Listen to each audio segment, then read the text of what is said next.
Баршаңызға сәлем. Бүгін өте оңай пирожки жасаймыз. Жылы суға дрожж, сұйық май, бір жұмыртқа, тұз салып араластырып аламыз.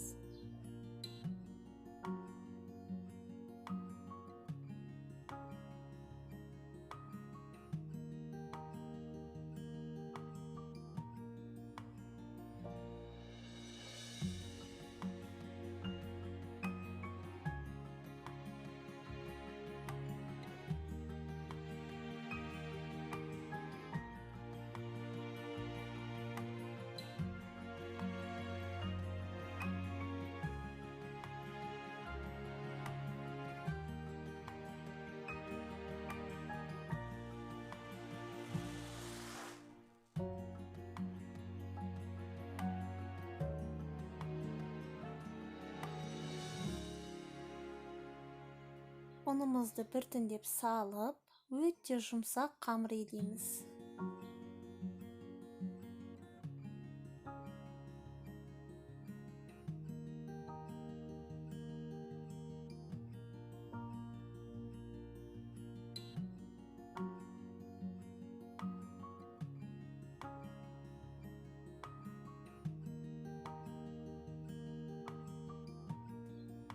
Бетін жауып, 1-2 сағатқа жылы жерге қойып қоямыз.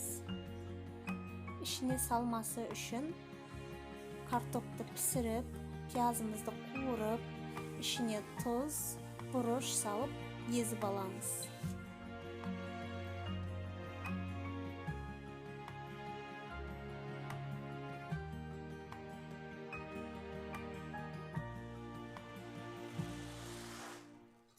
Енді пирожкимізді жасау үшін андай ыдысқа сұйық май құйып аламыз.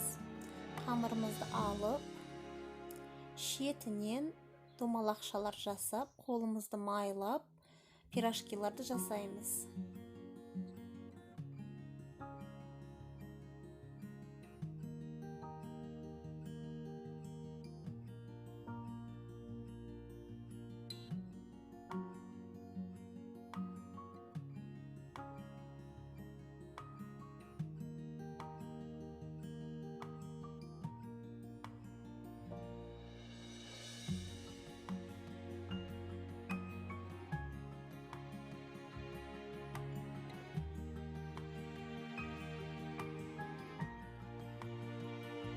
Пирожкиді қолымыздың көмегімен созып, ішіне салмамызды салып, біріктіріп аламыз.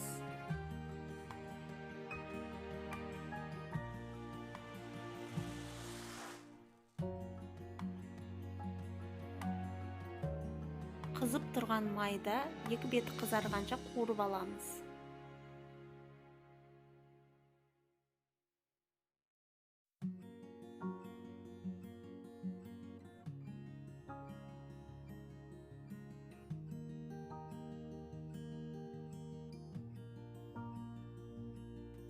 Сонымен біздің пирожкиіміз дайын. Жасап көрсеңіздер болады. Көп зат кетпейді, дәмі де өте керемет болып шығады. Ас болсын.